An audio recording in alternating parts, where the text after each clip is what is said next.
IAS अफसर Nagarjuna B Gaur, ये नाम बड़ा फेमस है और इनकी वीडियोस बड़ी वायरल हैं। जो स्टूडेंट यूपीएससी की प्रिपरेशन कर रहे हैं वो इनकी वीडियोस देखते हैं क्योंकि ये मोटिवेशनल स्पीकर हैं और जो यूपीएससी के एस्पिरेंट्स हैं उन्हें ये गाइड करते हैं कि कैसे पढ़ना है, कैसे प्रिपरेशन करनी है। और बाकायदा इन्होंने एथिक्स पर और कई बुक्स लिख रखी है इन्होंने यूपीएससी पर और जो स्टूडेंट्स जो पढ़ने वाले उन पर।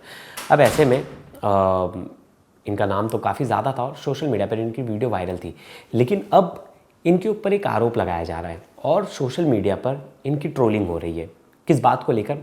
आरोप ऐसा है कि एक मामला था खनन से जुड़ा हुआ, एक कंपनी को टेंडर मिला था, तो इनसे पहले जो अधिकारी थे उन्होंने उसको नोटिस जारी किया था और जुर्माना लगाया था 50 करोड़ का, 50 करोड़ से ज़्यादा का, यानी 51 करोड़ का। अब ऐसा आरोप है इन पर कि इन्होंने उस जुर्माने को कम कर दिया और 4,000 रुपये कर दिए। लेकिन इसमें कितनी सच्चाई है? क्या किसी ने जो आईएएस अफसर हैं उनका पक्ष जानने की कोशिश की? और जो आरटीआई एक्टिविस्ट है, मतलब इसमें एक आरटीआई एक्टिविस्ट है जिसने पूरी अपील दायर की, आरटीआई दायर की थी, जिसका नाम है आनंद जट, क्या सिर्फ उसकी बातों को ही सुनकर एक तरफ से उनकी ट्रोलिंग शुरुआत कर दी? क्योंकि ये मामला बहुत बड़ा है। अगर सच में 50 करोड़ का जुर्माना था तो किसी ने 4,000 रुपये क्यों कर दिए? और वो किए तो उसके बाद क्या ये जो आरटीआई एक्टिविस्ट है ये उनके खिलाफ़ कोर्ट में गए? क्या उनके खिलाफ़ इन्होंने कोई अपील दायर की? क्या उन्होंने उस जो इन्फॉर्मेशन मिली उसके खिलाफ़ कोई अपील दायर की या नहीं? इस वीडियो में हम जानेंगे कि आईएएस अफसर नागार्जुन के ऊपर जो आरोप लगे हैं क्या वो सही हैं, क्या उन्होंने इस पर अपना पक्ष रखा है और क्या आरोप लगे हैं। तो डिटेल में इस वीडियो में जानेंगे, लास्ट तक ये वीडियो जरूर देखें।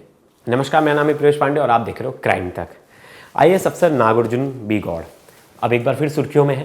पहले तो सुर्खियों में थे क्योंकि इनके जो लेक्चर्स हैं वो बड़े वायरल होते हैं। ये यूपीएससी एस्पिरेंट्स को बहुत अच्छी तरीके से समझाते हैं कि कैसे तुम्हें प्रिपरेशन करनी है, कैसे तुम्हें आगे बढ़ना है, कैसे तुम्हें एग्ज़ाम में अच्छे मार्क्स लाने हैं, कैसे अच्छा स्कोर करना है। तो इन सब चीज़ों के लिए तो पहले से ही वायरल है और हर कोई इन्हें जानता है क्योंकि इनकी जो जर्नी है वो भी काफ़ी स्ट्रगलिंग रही है। और ये खुद एक डॉक्टर हैं, डॉक्टर के बाद इन्होंने यूपीएससी क्रैक किया और बाद में ये आईएएस अफसर बने। अब फ़िलहाल ये एमपी में खंडवा ज़िला है और वहीं ये पंचायत समिति के सीईओ है, चीफ एग्जीक्यूटिव ऑफिसर। अब इनके ऊपर आरोप लगाया है एक आरटीआई एक्टिविस्ट ने जिसका नाम है आनंद जाट। आरोप क्या लगाया है कि जब ये हरदा के एडीएम थे और उस समय एडीएम रहते इन्होंने एक कंपनी को फ़ायदा पहुंचा। ये आरोप लगा रहे आरटीआई एक्टिविस्ट आनंद जाट। अब आरोप क्या है? मामला अवैध खनन से जुड़ा हुआ है और एक कंपनी पर 50 करोड़ से ज़्यादा का जुर्माना लगाया गया था, जिसे घटाकर जो नागार्जुन जी है उन्होंने सिर्फ 4,000 रुपये कर दिए। और इनका आरोप है कि इन्होंने कंपनी को डायरेक्ट फ़ायदा पहुंचाया। अब आरोप ये था कि वहाँ एक कंपनी थी जिसका नाम था पाथ इंडिया कंपनी और उसे कॉन्ट्रैक्ट मिला था इंदौर बैतूल नेशनल हाईवे के निर्माण का। अब निर्माण के दौरान उन्हें बिना अनुमति के, जो आरोप लगे हैं, बिना अनुमति के 3.11 लाख घन मीटर मुरम मिट्टी की खुदाई की थी। अब जिसके बाद उस समय जो तत्कालीन एडीएम थे प्रवीण फुलगा पारे, उन्होंने कंपनी पर 51 करोड़ रुपए से अधिक का जुर्माना लगाया। और बाकायदा वो एक नोटिस था कि वो नोटिस जो है उन्होंने दिया था कंपनी के खिलाफ़ कि इतने का जुर्माना लगेगा तुम्हारे ऊपर, तुमने जो किया है वो गलत है, इतना खनन का तुम्हारे ऊपर आरोप लगाए, जो गांव के और लोकल लोगों ने उनके खिलाफ़ जो कंप्लेंट की थी। अब जो एडीएम साहब थे प्रवीण जी, कुछ दिन बाद उनका ट्रांसफ़र हो गया। ट्रांसफ़र के बाद वो जो पोस्ट थी वो डॉक्टर नागार्जुन बी गौड़ को मिली और वो नए एडीएम बन गए। अब उनके कार्यकाल में ऐसा आरोप लगाया ये एक्टिविस्ट आनंद जाट ने कि उन्होंने उस जुर्माने को घटाकर 4,000 रुपये कर दिए। मतलब कहाँ 51 करोड़ का जुर्माना अब उसे घटाकर 4,000 रुपये कर दिए गए। अब नागार्जुन ने जो जुर्माना घटाया था उसमें उन्होंने कहा था कि उनके सामने जो सबूत और दस्तावेज पर्याप्त नहीं थे, इसलिए फैसला कानूनी आधार पर लिया गया।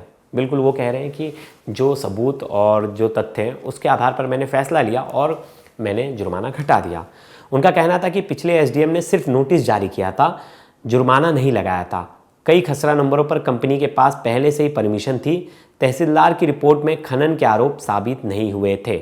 अगर किसी को आपत्ति थी, ये एडीएम साहब कह रहे हैं, अगर किसी को आपत्ति थी तो अपील का विकल्प था, पर 2 साल बाद भी किसी ने अपील नहीं की। बिल्कुल सही जवाब, बिल्कुल सही आंसर है उनका। अगर किसी को आपत्ति थी तो वो अपील कर सकते थे। 2 साल तक किसी ने अपील क्यों नहीं की, और क्यों नहीं किसी ने उसके खिलाफ आवाज़ उठाई, कोर्ट चले जाते। कहीं अगर उन्हें लग ही रहा था कि इतना बड़ा स्कैम हुआ है कि 50 करोड़ का अगर जुर्माना लगा, उसे 4,000 रुपये कर दिया गया, तो किसी ने क्यों नहीं अपील की। अब आरटीआई एक्टिविस्ट आनंद जाट का आरोप है कि केस में गड़बड़ी और संभावित कुछ डील हुआ है। वो तो सीधा आरोप लगा रहे हैं कि 10 करोड़ की लेन देन हुई है। और प्रशासन ने कहा था कि फ़ोटो वीडियो सबूत नहीं है, मतलब जो अथॉरिटी है, लेकिन ग्रामीण के पास वो कह रहे हैं कि सबूत है, फ़ोटोज़ हैं और सब कुछ मौजूद है। उन्होंने आरटीआई की कॉपी भी जो है सार्वजनिक कर दी है। सोशल मीडिया पर अब नागार्जुन गौड़ को लेकर बहुत सारी वीडियो वायरल हो रही है कि उन्होंने 10 करोड़ का घूस लिया, इस तरह के आरोप उनके खिलाफ लग रहे हैं और तीखी प्रतिक्रियाएँ आ रही है, क्योंकि हर कोई यही सोच रहा है कि पहले जो एडीएम थे उन्होंने 50 करोड़ का जुर्माना लगाया और इन्होंने 4,000। लेकिन बात थोड़ी सी समझनी पड़ेगी कि जो पहले के जो एडीएम थे उन्होंने एक नोटिस जारी किया था, उन्होंने जुर्माना नहीं लगाया था। जुर्माना तो इन्होंने लगाया, और इन्होंने जो जुर्माना लगाया वो कह रहे हैं कि मैं एविडेंस के आधार पर मैंने जुर्माना लगाया, और अगर किसी को प्रॉब्लम था तो 2 साल तक तो ये मामला हो चुका है, 2 साल पुराना ये हो चुका है मामला, तो किसी ने अपील क्यों नहीं की। जाते तो कोर्ट में अपील कर सकते थे, हमारे यहाँ ही अपील कर सकते थे, लेकिन कुछ भी नहीं किया। अब जो नागार्जुन बी गौड़ हैं, इन्होंने नवभारत टाइम्स जो है न्यूज़ चैनल, उनसे बात की और इन्होंने उनको इंटरव्यू में कहा कि सब कुछ लीगल और डॉक्यूमेंट के आधार पर हुआ है। मतलब वो कह रहे हैं कि ये सब कुछ जो है वो लीगल है और डॉक्यूमेंट बेस आधार पर हुआ है। अगर ऐसी बात है और अगर कोई आईएएस ऑफिसर बोल रहा है तो मुझे नहीं लगता कि सिर्फ उनके ऊपर जो आरोप लगा रहे हैं कि आपने 10 करोड़ की लेन देन की कंपनी के साथ मिली भगत की, उसका कोई सबूत है। मैं तो जानना चाहता हूँ जो ये आरटीआई एक्टिविस्ट है आनंद जाट, क्या इनके पास कोई सबूत है, या इन्हें सुनी सुनाई बातों पर इन्होंने आके मीडिया के सामने आईएएस का नाम बोल दिया। अगर सच में आईएएस ने कोई गड़बड़ी की है तो ये कोर्ट क्यों नहीं गए अभी तक, और इन्होंने जाकर सरकार के पास इनके खिलाफ कंप्लेंट क्यों नहीं की। ये बहुत सारे सवाल हैं, और गाँव के लोगों ने भी इनके खिलाफ कंप्लेंट क्यों नहीं की, क्योंकि जो नागार्जुन है वो तो खुले तौर पर कह रहे हैं कि आप करवा लो जांच। मैंने तो जो मेरे पास रिपोर्ट्स आई उसी के आधार पर मैंने इनके खिलाफ फैसला सुनाया। जो तहसीलदार ने रिपोर्ट मुझे सबमिट की है उसी के आधार पर मैंने जो है वो फैसला दिया है। बिल्कुल सही बात है, क्योंकि जो एडीएम, एसडीएम और जो डीएम लेवल के अधिकारी होते हैं वो ग्राउंड पर तो जाते नहीं, ग्राउंड पर तो जाते हैं यही तहसीलदार और बाकी अफसर जो जाते हैं, जगह का मुआयना करते हैं, इन्वेस्टिगेशन करते हैं। लेकिन मुझे लगता है ऐसे मामले में एडीएम साहब को खुद जाना चाहिए था, ग्राउंड पर रियलिटी देखनी चाहिए थी क्या है, और उन्हें वापस से, अगर उन्हें भी लगता है कि बाई चांस इसमें कुछ गलतियाँ हुई हैं, कुछ खामियाँ हुई हैं, तो वापस से जांच हो जाए, वापस से इसमें इन्वेस्टिगेशन हो जाए, सरकार इसमें आदेश कर दे कि इसमें इन्वेस्टिगेशन हो जाए, कौन सच बोल रहा है कौन झूठ बोल रहा है।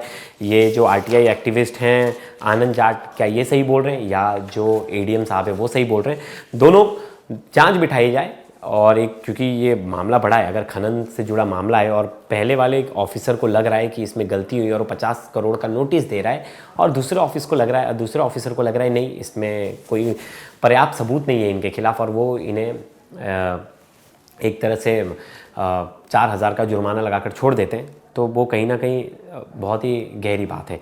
अब दूसरी चीज़, जो ऑफिसर हैं उनका बैकग्राउंड जानते हैं। नागार्जुन 2019 बैच के आईएएस अधिकारी हैं, एमबीबीएस कर रखी है इन्होंने, डॉक्टर हैं, सोशल मीडिया पर काफ़ी एक्टिव रहते हैं। बिल्कुल, मैंने भी इनकी प्रोफाइल देखी और मैंने भी इनके बहुत सारे लेक्चर्स देखे, बहुत कोई टॉपिक्स मुझे भी नहीं समझ में आता तो मैंने भी देखा था।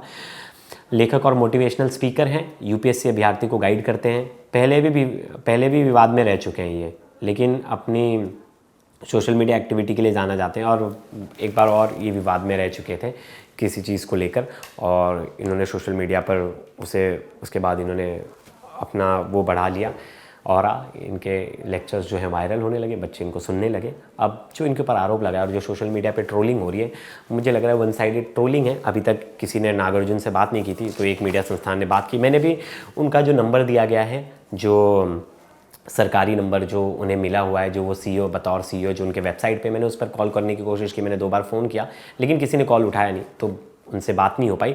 आने वाली वीडियो में मैं उनका पक्ष जानूंगा और उनका पक्ष रखने की भी कोशिश करूंगा आपके सामने।